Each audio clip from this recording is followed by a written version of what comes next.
muraho neza ngimbi namwe bangavu twongeye kubasuhuza nk'uko bisanzwe. Uno munsi tugiye kubagezaho ikiganiro kigaruka ku mpinduka zimwe na zimwe zigaragara ku mwana w'umuhungu ugeze mu gihe cy'ubugimbi. Tugiye kureba impinduka zigaragara ku mwana w'umuhungu ugeze mu gihe cy'ubugimbi. Iki kiganiro mwagiteguriwe ndetse mugiye kukigezwaho na Ishimwe Claude. Twatangira twibaza tuti ese ubugimbi ni iki? Ubugimbi ni iki? Ubugimbi cyangwa se wenda ubwangavu ku bakobwa ni amagambo akoreshwa ku mpinduka z'umubiri, intekerezo n'imibanire buri wese anyuramo ava mu bwana aba mukuru. Umubiri wawe unyura mu mpinduka nyinshi ziza buhoro buhoro uko ibihe bitambuka. Ubugimbi ku bahungu ni icyiciro gisanzwe cy'ubuzima. Ubugimbi ku bahungu butangira hagati y'imyaka 9 ndetse na 14. Ndumva ubusobanuro bw'ibanze bw'ubugimbi mwumvise icyo ari cyo. Reka turebe zimwe mu mpinduka zigaragara mu gihe cy'ubugimbi. Wakwibaza uti se ni izihe mpinduka zigaragara ku mwana w'umuhungu ugeze mu gihe cy'ubugimbi? Turagusaba gukurikira. Impinduka ya mbere nk'uko mubibona imbere kuri ekara zanyu, umwana ugeze mu gihe cy'ubugimbi arangwa no gukura, kwiyongera mu ndeshyo. Babyita gukura mu ndeshyo cyangwa se mu gihagararo. Umwana ugeze mu gihe cy'ubugimbi akura vuba vuba, indeshyo ye ikiyongera ku buryo buboneshwa ijisho. Ubwo rero nubona utangiye gukura mu burebure mu ndeshyo yawe, uzamenye yuko utangiye kugera muri icyo gihe cy'ubugimbi.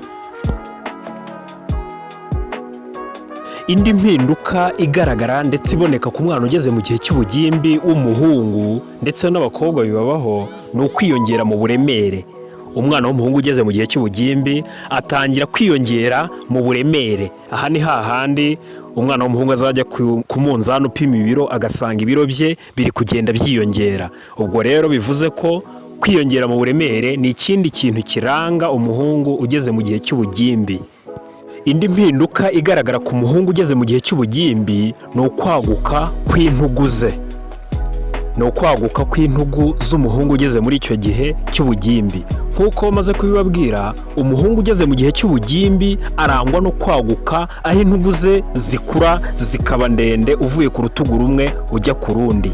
Ubwo rero bivuze ko nubona intugu zawe zitangiye kwaguka, uzamenye yuko ushobora kuba utangiye kugera muri icyo gihe cy'ubugimbi. Indi mpinduka igaragara ku mwana w'umuhungu ugeze mu gihe cy'ubugimbi ni ukuzana ubwoya ku myanya ye y'ibanga cyangwa se ku myanya myibarukiro ye.